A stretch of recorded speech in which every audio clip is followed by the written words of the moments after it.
Venezia è una città unica e per questo necessita di uno statuto speciale, a dirlo il patriarca Moraglia in occasione della Madonna della Salute.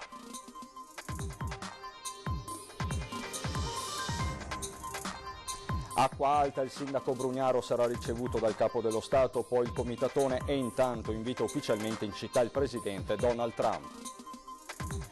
L'ex governatore veneto Giancarlo Galan deve risarcire la regione con una cifra di 764.000 euro, l'ha deciso la Corte dei Conti. È un problema che viviamo in Friuli, Venezia Giulia e in Veneto, ma per affrontarlo serve un accordo tra tutti i sindaci dei territori, a dirlo il governatore Massimiliano Fedriga. Sempre più calda l'atmosfera in vista del referendum per la separazione tra Venezia e Mestre. I drappi per il sì esposti alle finestre delle case sono stati fatti rimuovere dalla Polizia Municipale. Il presidente di Ater Venezia ha incontrato a Favaro molti residenti per spiegare le novità sulla legge regionale e annunciare il nuovo progetto di ristrutturazione.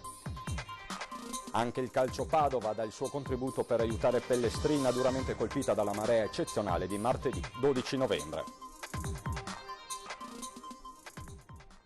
Buonasera telespettatori di Antenna 3 Nord-Est, l'edizione veneziana dei nostri telegiornali apre con le parole di Francesco Moraglia, il patriarca che oggi ha festeggiato la Madonna della Salute. Venezia è una città unica e in questo senso necessita di uno statuto speciale, ha detto il patriarca. Sentiamolo. I migliaia, veneziani e non solo, si sono recati anche quest'anno in pellegrinaggio alla Basilica della Salute, come accade ogni 21 novembre, da quando nel 1687 fu completato l'imponente edificio di culto sulla punta della Dogana, quasi davanti a Piazza San Marco, un ex voto alla Madonna per la liberazione dalla peste che flagellò la città tra il 1630 e il 1631. Una pestilenza di proporzioni drammaticamente bibliche, 46.000 morti su 140.000 abitanti, il 33% della popolazione. Oggi che Venezia inizia a rialzarsi dopo 5 giorni sotto l'assedio di un'acqua alta che non ha precedenti per intensità, il pensiero del cardinale Angelo Moraglia va proprio ai pericoli che incombono sulla città. Di fronte a questi fenomeni di acqua alta eccessiva che si stanno ripetendo con una frequenza inusitata rispetto al passato, bisogna avere una difesa della città. Ecco, questa è la grande aspettativa di noi veneziani, è quella di vedere dopo quasi 40 anni quell'opera che attendiamo tutti in esecuzione, avere il coraggio di finirla e di metterla a essere funzionante. Sfiorare le tragedie a Venezia non può diventare routine e come abitanti di Venezia non possiamo più appellarci o rassegnarci alle fatalità o alle concomitanze anomale, ha detto Moraglia durante la Santa Messa nella Basilica di San Marco, uno dei luoghi più colpiti dalle alte maree. Poi la visita alla salute, senza dimenticare altri problemi che affliggono drammaticamente la città, a partire dallo spopolamento, ma non solo. Venezia, oltre ad avere il suo fascino particolarissimo, è anche una città che ha una unicità, che è quella di essere nata su delle palafitte, sull'acqua. E quindi io penso che in questa prospettiva bisognerebbe anche trattarla dal punto di vista così della considerazione anche di uno statuto, di un regolamento, come una città unica.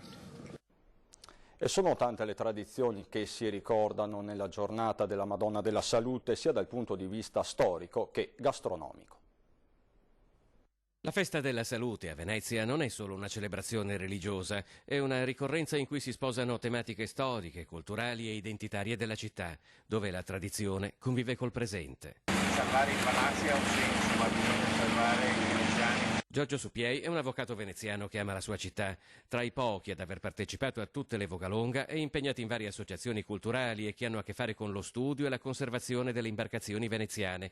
Non è il solo, come testimonia il Trabaccolo ormeggiato alla Salute. Il Trabaccolo è una tipologia di imbarcazioni che si afferma in Adriatico dalla fine del 600 fino alla Seconda Guerra Mondiale, quando poi viene superato dalle imbarcazioni di ferro col motore, ma è un'imbarcazione che per 300 anni ha portato tutto quello che arrivava in città con queste tipologie di imbarcazioni. Sul Trabaccolo, a prua, si ripercorre la storia della pestilenza che colpì Venezia nel 1600 con una piccola rappresentazione teatrale. A poppa si mangiano i cibi della tradizione. Perché si mangia la castradina alla salute? Beh, la festa della salute è il ricordo della peste.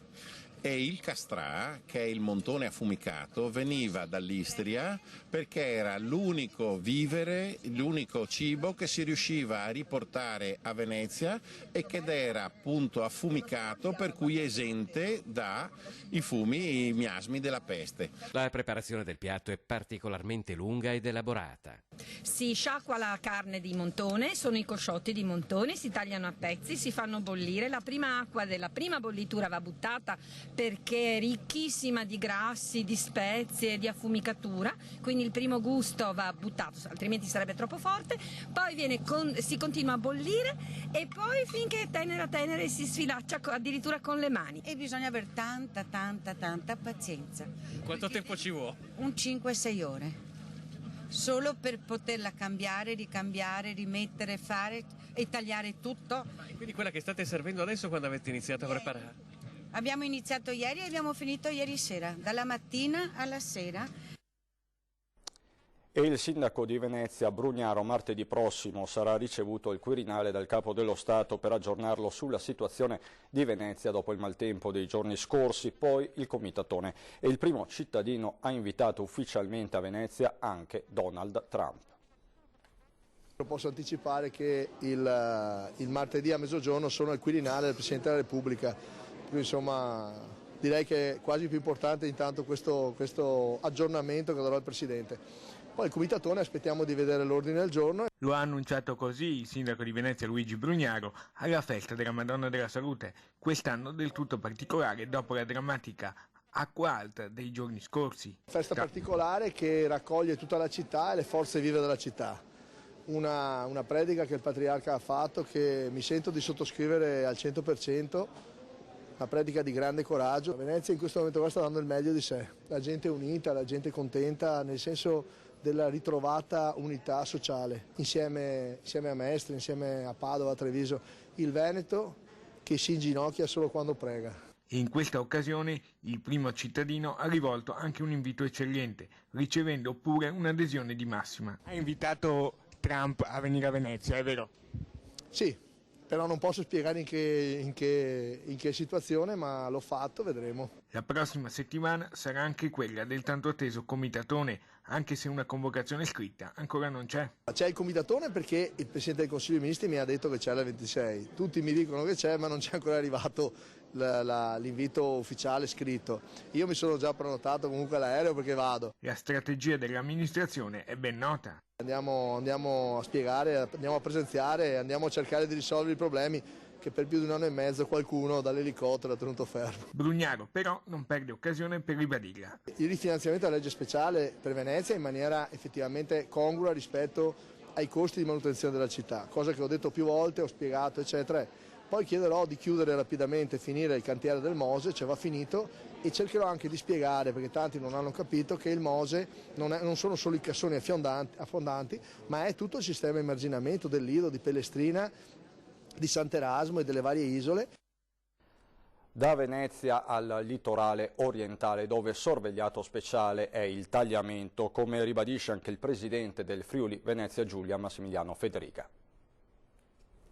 I recenti allagamenti di Bibbione riaccendono i riflettori su una questione che si porta avanti ormai da troppo tempo e che coinvolge sia il territorio friulano che quello veneto. La creazione dei mini laminatoi, quelle che una volta erano le casse di espansione, su cui il governatore Federica specifica. Su quello io credo che sia necessario un accordo tra tutta l'area coinvolta, quindi dai sindaci del San Danielese, per capirci, per arrivare fino alla Bassa con la Tisana da una parte e Lignano e San Michele dall'altra. Perché per esempio Bibbione, no? Lei lo sa, appunto in questi giorni è finita sott'acqua e sono le acque che arrivano al tagliamento, quindi il Veneto vive questa preoccupazione. È un problema vero, è un problema che viviamo sia in Friuli Giulia che in Veneto, nella parte bassa. Penso che intanto, come previsto dagli ultimi accordi Veneto e Friuli Giulia, Dobbiamo intervenire sulla parte bassa con l'innalzamento degli argini. Noi abbiamo già sulle 2 zone più critiche messo 10 milioni di euro e inizieranno a brevissimi i lavori. Per quanto riguarda la nostra parte, so che il Veneto si sta impegnando tantissimo anche per quanto riguarda la parte veneta, dopodiché proprio in un incontro con il capo della Protezione Civile Nazionale Borrelli penso faremo un tavolo che coinvolga tutte queste istituzioni. Da 30 anni che si discute di questo, bisogna raggiungere una soluzione. Diciamo gli invasi possibili o gli allargamenti alle aree golenari da allagare, diciamo, cosa pensa? Là c'è un problema vero che tutta l'area del San Danielese solleva ed è reale. Cioè, il tagliamento è penso uno dei pochi fiumi europei che hanno il corso naturale, che non sono mai stati toccati, e quindi un patrimonio importante, quello non c'è dubbio. E quindi per quello sarà un accordo, perché bisogna essere meno invasivi possibile, perché altrimenti noi dobbiamo mettere insieme la tutela del territorio contro danni che possono avvenire appunto con piene del genere, e dall'altra parte una tutela di un alveo che è sicuramente importante, ha un valore penso storico, non soltanto naturalistico, importante. L'ex governatore del Veneto Giancarlo Galan dovrà risarcire la regione. La sentenza della Corte dei Conti lo condanna a risarcire con 764.400 euro lo stesso ente in cui è stato in carica 15 anni per aver dirottato alla ristrutturazione di beni del patriarcato i fondi in realtà destinati dalla legge speciale per Venezia al disinquinamento e alla salvaguardia della laguna.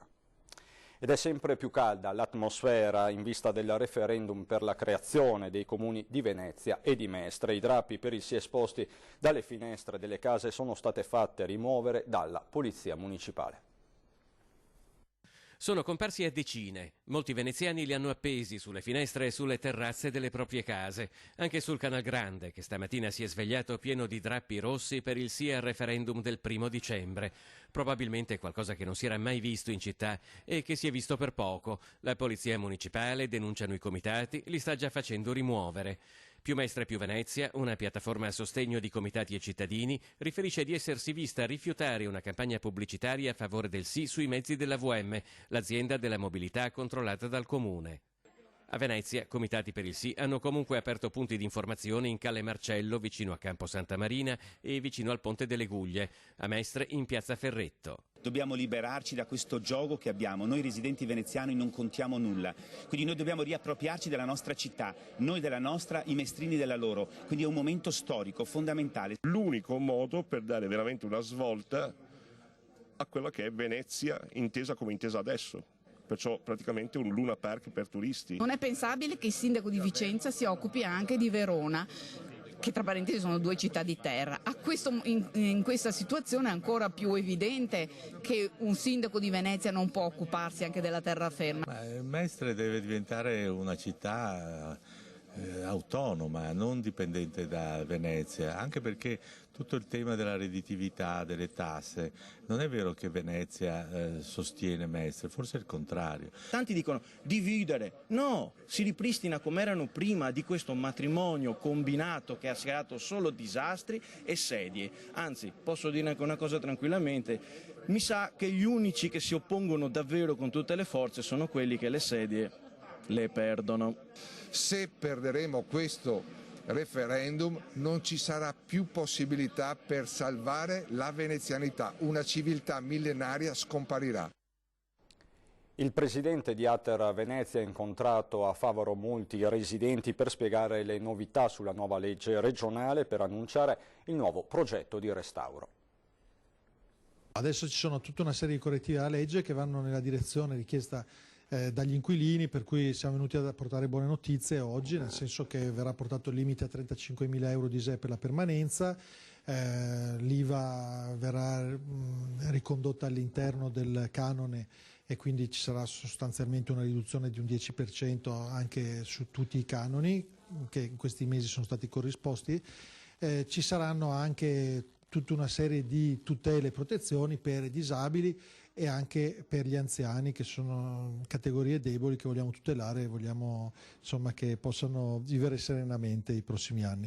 Il presidente di Ater, Raffaele Speranzon, ha voluto incontrare gli oltre 200 condomini degli alloggi di via Triestina 68 a Favaro Veneto e gli assegnatari delle zone vicine come i residenti di via Monteprabello per spiegare meglio la riforma e le ultime modifiche. Ma non solo. Siamo venuti anche a illustrare il progetto per la ristrutturazione importante di uno dei 4 edifici di cui si compone, l'edificio peraltro più grande di cui si compone questo quartiere. Partiamo con una perché era stato oggetto del distacco di parte del cappotto in occasione di un evento meteorologico importante di qualche mese fa, e per questo abbiamo ottenuto un importante finanziamento dalla Regione attraverso un bando. Sono 4 edifici, il primo intervento riguarda 80 alloggi, è arrivata la promessa che verrà sistemato quantomeno un edificio, ma ovviamente noi chiediamo che vengano sistemati tutti gli edifici che riguardano questa zona, perché tutti i cittadini hanno diritto di vivere bene all'interno del proprio appartamento, della propria abitazione, quindi riteniamo che sia importante sì intervenire su un edificio, ma è importante intervenire anche sugli altri edifici. I lavori hanno già preso il via con la rimozione del vecchio cappotto alla parete est, che sarà sostituito con quello nuovo per l'isolamento termico. Adesso c'è la pubblicità, dopo.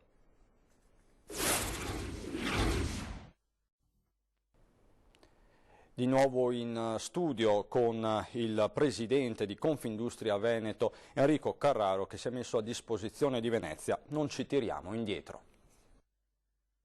Confindustria non si tira mai indietro. Il nuovo presidente di Confindustria Veneto, che si è presentato alla stampa qualche giorno fa, ha già dato la massima disponibilità a fare quanto necessario per contribuire alla ripresa di Venezia, come l'anno scorso con Baia. Abbiamo avuto un buon track record sugli avvenimenti dell'anno scorso nelle Alte, nelle montagne venete.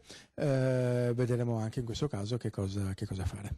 Ci sono regioni che se la passano molto meglio di noi. È vero, abbiamo avuto questi 2 eventi catastrofici molto importanti, sappiamo reagire molto bene, ho visto e sentito anche dai giornali, letto che la città sta reagendo molto bene.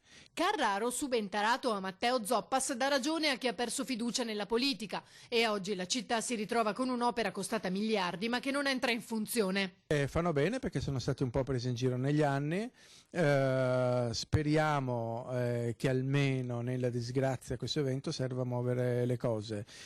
So che già si stanno muovendo, hanno trovato una persona di esperienza e di coraggio che sappia portare a termine questa infrastruttura. Manca veramente l'ultimo miglio, abbiamo fatto il 90%, 95% ormai dovrebbe essere, speriamo questione di poco tempo. Venezia e Padova unite nel nome della solidarietà e di Pellestrina. Vediamo com'è. Il calcio nel suo volto migliore. Lo sport quando sa unire e offrire una mano tesa a chi è nel momento del bisogno. Una solidarietà che supera storiche rivalità calcistiche e infuocati derby vissuti sul campo. Questo insegna la bella storia scritta dal Calcio Padova che si mobilita in aiuto a Pellestrina. L'intero incasso della partita casalinga di campionato di Serie C di calcio in programma domenica pomeriggio alle 15 contro Rimini sarà devoluto alla popolazione dell'isola che ha perso tutto, travolta dall'acqua eccezionale. Abbiamo pensato di organizzare l'incasso della prossima partita che si terrà in casa domenica alle 3 qui a Padova con il Rimini, di devolvere l'intero incasso all'associazione Gianna Ballarin, che è un'associazione che ha proprio preso a cuore questa situazione di Pellestrina. Il presidente del Calcio Padova ben conosce questa realtà così duramente colpita, essendo originario della vicina Sottomarina, e si è subito prodigato. Pellestrina, che è la zona che divide il mare dalla laguna, è stata una delle zone più colpite, dove tutte le famiglie che vivono a pian terreno hanno perso tutto, e un'isola di pescatori con tutti gli attrezzi e tutte le cose che servono per lavorare sono andate perdute. Coinvolta non solo la società e numerosi sponsor, ma anche i tifosi. Insieme a noi anche tutti i tifosi organizzati, i vari club, si adopereranno per raccogliere dei fondi durante la partita. Abbiamo coinvolto inoltre diversi sponsor perché si facciano carico e siano anche loro parte di questo aiuto e di questo sostegno agli abitanti di Pellestrina. Per la prima volta il Gran Premio Internazionale di Venezia ha premiato le eccellenze sportive, la cerimonia al Grandi Stazioni. Con quel signore lì ho giocato, io dicevo sempre, non perché qui è, ma l'ho dichiarato ufficialmente, è l'unico giocatore per cui vale la pena correre, perché aveva qualche cosa in più. Così Fabio Capello, allenatore della Roma, campioni d'Italia nel 2001, presenta Gianni Rivera, il primo calciatore italiano a vincere il Pallone d'Oro. Sono stati loro, in un brillante duetto da altri tempi, i grandi protagonisti del Gran Premio di Venezia, che ha il patrocinio della Regione Veneto. E ci sono due giocatori che avrebbero meritato il Pallone d'Oro, che sono Baresi e Maldini, e questo purtroppo, non essendo attaccanti, non sono mai riusciti. Poi la palla passa a Gianni Rivera, che la trasforma subito in gol ricordando il padre. Lui, quando ha deciso di lavorare, piuttosto che fare il contadino, ha preferito fare un lavoro più leggero, il fabbro. Pensate un po' che cosa voleva dire allora. È andato a lavorare in ferrovia e visto che lui non ha potuto giocare a calcio, mi ha indirizzato per il calcio. Tra i premiati anche il procuratore sportivo Alessandro Moggi e il padre Luciano. Essere accostato ad una leggenda come Fabio Capello, che ha vinto tutto, che probabilmente è sicuramente l'allenatore italiano più importante della storia del calcio, è un grande onore. Soddisfatto il presidente del premio, Sileno Candelaresi. Luciano Moggi amica la platea, ricordando il suo passato, e si toglie pure qualche sassolino dalle scarpe. Quando invece ho sentito l'inno di Mameli, devo dirti che mi è venuto in mente proprio il 2006, quando la nazionale italiana di calcio ha vinto il titolo mondiale, e quella nazionale era formata da tanti giocatori juventini. Stasera alle 20:10 con Ferdinando Avarino si parlerà di economia, banche e fusioni di istituti di credito. In studio Antonio Zamberlan, presidente della Banca di Monastir e del Sile, Walter Lorenzon, presidente della BCC Pordenonese. Da Venezia e provincia è tutto, adesso c'è il meteo, buona serata.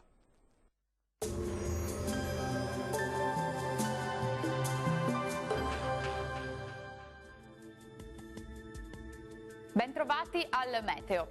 Un costante andirivieni di perturbazioni causa una spiccata instabilità sul nostro territorio e dunque anche la giornata di venerdì sarà bagnata da qualche pioggia.